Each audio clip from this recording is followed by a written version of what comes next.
বাসরে আসার জন্য, এই দুটি হাত দিয়েছেন যদি মা বলে হরি বল বলার জন্য, এই মুখ দিয়েছেন হরি কথা বলার জন্য, এই চোখ দিয়েছেন ভগবানের শ্রীমুখ শ্রী চরণ দর্শন করার জন্য, এই কর্মের বল দিয়েছেন ভগবানের নাম শ্রবণ করার জন্য, এই ধানের মিল দিয়েছেন ভগবানের শ্রী চরণে অর্পিত তুলসী চন্দনের ধান গ্রহণ করার জন্য।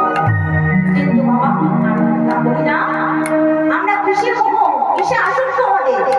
দেখবেন হরিবাসরে এক একটা জায়গায় মানুষের ভিড় হয় না, কিন্তু আপনাদের এখানে এসে আমি খুব খুশি। আপনারা খুব ভক্তি মার্গের মানুষ, খুবই ভক্ত আপনারা। ভগবানের নামের প্রতি আপনাদের কত নিষ্ঠা, তা আপনারা ভক্তি সহকারে এত রাত্রিতে বসে বসে ভগবানের নাম শ্রবণ করছেন। ভগবান তার নববিধা ভক্তির মধ্যে তিনি বলেছেন যে শ্রবণ কীর্তন পাদ সেবন অর্চন পূজন দাস সুখ আত্মনিবেদন, এই যে নববিধা ভক্তি, এই নববিধা ভক্তির মধ্যে ভগবান প্রথমে স্থান দিয়েছেন শ্রবণ, অর্থাৎ যিনি শ্রবণ করছেন তার স্থান ভগবানের শ্রীচরণের সর্বাগ্রে। আর যে কীর্তন করছে তার স্থান দ্বিতীয় জায়গায়। মায়েরা বলছে যে কীর্তনিয়া তুমি স্টেজে দাঁড়িয়ে দাঁড়িয়ে কীর্তন করছো, নাচ করছো, আমরা তোমাকে দেখছি।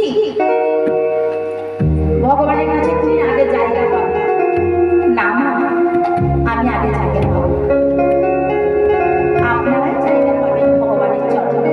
আমি যতই নাম কথা শোনাই, যতই নৃত্য করি, কিন্তু আমার স্থান আগে নয় ভগবানের চরণে।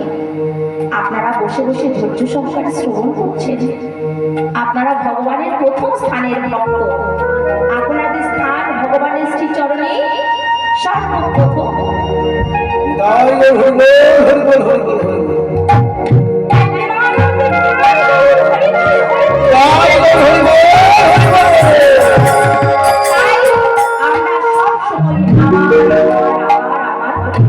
কিন্তু মাগো আমরা জানি যে যেগুলোকে আমরা আমার আমার বলি কোনোটাই আমার নয়।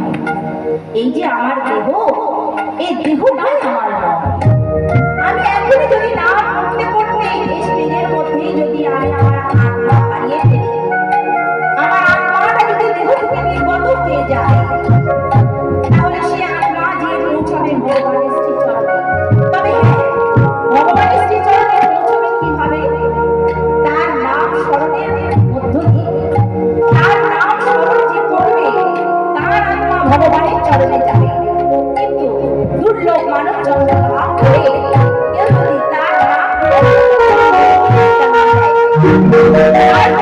না দেয়, তাহলে ভগবান তার চরণে তাকে ঠাঁই দেবেন না। যদি কেউ অকথার্থ কথায় মনোনিবেশ করে, অকথার্থ কথা আলোচনা করে, অসৎ সঙ্গ করে, খারাপ খাবার খায়, তাহলে কিন্তু ভগবান তাকে জায়গা দেবেন না। তাকে পুনরায় আবার পৃথিবীতে নিক্ষেপ করবেন। ভগবান শুদ্ধ করে দেবেন সবাইকে। শুদ্ধ মন, শুদ্ধ ভক্তি, শুদ্ধ দেহ, শুদ্ধ আত্মা নিয়ে ভগবানের চরণে যেতে হয়। তাই আমার এই দেহটা পড়ে রইবে, কিন্তু আত্মাটা চলে যাবে। তাহলে আমার এই উপরের দেহের অনুষ্ঠান নিয়ে এত অহংকার কিসে? এত অহংকারটা কিসে? আমি আমারই নয়। আমাকে না ভগবান বলেন আমার। আবার ভগবানকে আমার করতে গেলে ভগবানকে সেভাবে ডাকতে হবে। তাই জগদানন্দকে বলছেন, জগদানন্দ এত এত মানুষের এত এত বাসনা। আচ্ছা জগদানন্দ, তোমার কি কোনো বাসনা আছে? আগে দয়াময় কি যে বলে, বাসনা বাসনা আবার না থাকে। সকলের বাসনা আছে, আমারও আছে দয়াময়। কি বলে জগদানন্দ? তোমারও বাসনা আছে? আগে আমারও বাসনা আছে। আচ্ছা, তাহলে তোমার যদি বাসনা থাকে জগদানন্দ, তাড়াতাড়ি বলে ফেলো, তাড়াতাড়ি বলে ফেলো। আমার ধৈর্য ধরছে না,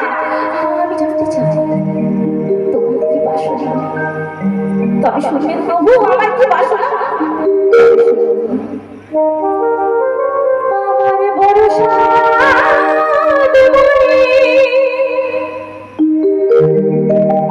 আমি যাব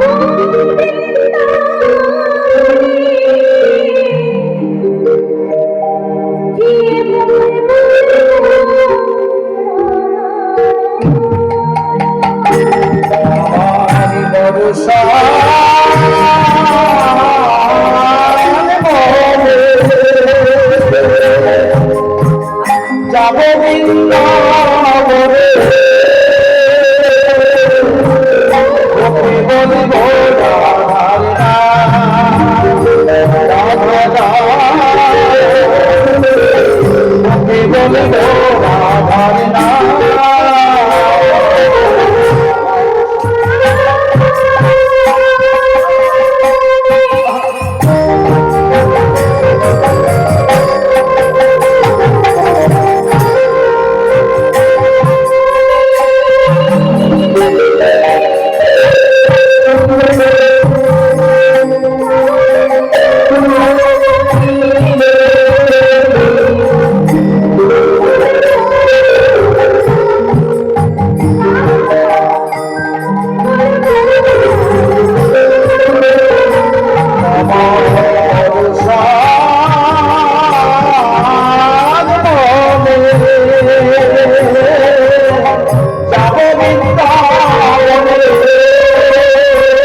রাধার বলিব রাধার চেনা লাগে, ওখানে গেলে চেনা হয়ে যায়।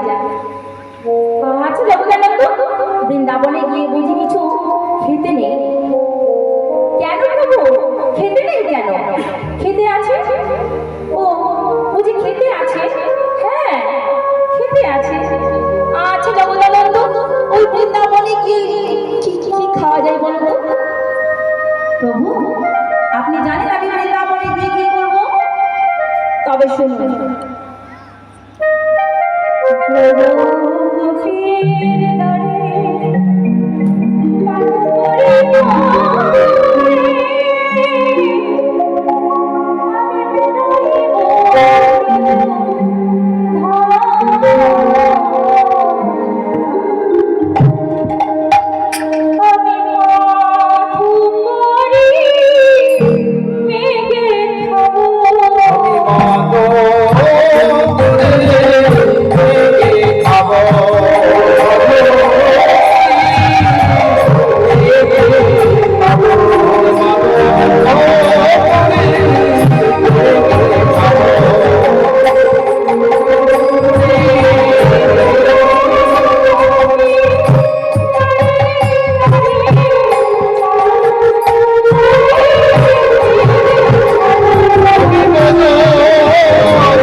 যেতে যেতে তিনি চলে এসেছেন কোথায়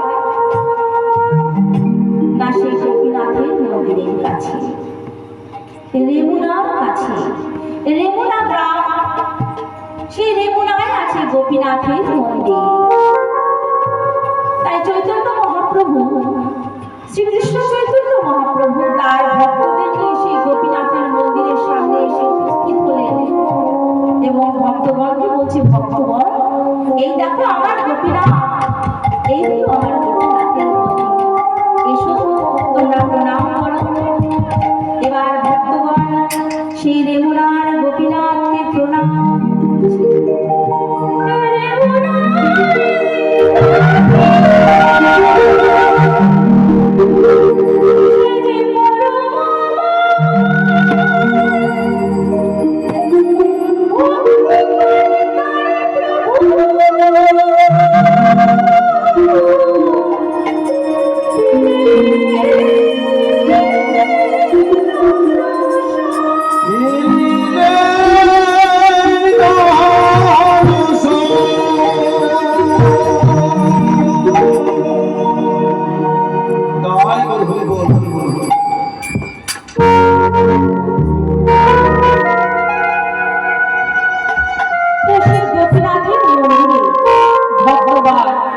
প্রণাম করলেন। এরপর প্রভু আমার নিজের সাষ্টাঙ্গে প্রণিপাত করে গোপীনাথকে প্রণাম করছেন। আর যেই না গোপীনাথকে তিনি প্রণাম করেছেন,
গোপীনাথের পুষ্প আমার মহাপ্রভু ভক্তদের এসে পড়ল। তখন প্রভু আমার ভক্তদের বলছেন, ভক্তগণ আচ্ছা তোমরা বলতে পারবে আমার এই গোপীনাথ কেন এত প্রসিদ্ধ হলো, এত বিখ্যাত কেন হলো? তা তো বলতে পারবো না দয়াময়, তবে বলছি আমার দাদু গুরুর জন্য। দাদু গুরু? হ্যাঁ, আমার গুরু। তাকে আমার গুরুদেব হলেন শ্রীপাদ ঈশ্বর, আর সেই তার গুরুদেব হলেন শ্রীপাদ মাধবেন্দ্র। তার জন্মস্থান ছিল শ্রীহট্ট জেলার পুরুলিয়া গ্রামে। তার স্বভাব ছিল, তিনি ছিলেন অযাচক, অর্থাৎ তিনি কারোর কাছে কিছু চাইতেন না। তার যদি কোনোদিন আহার জুটত তিনি আহার সেবা করতেন, আর যদি আহার না জুটত তিনি সারাদিন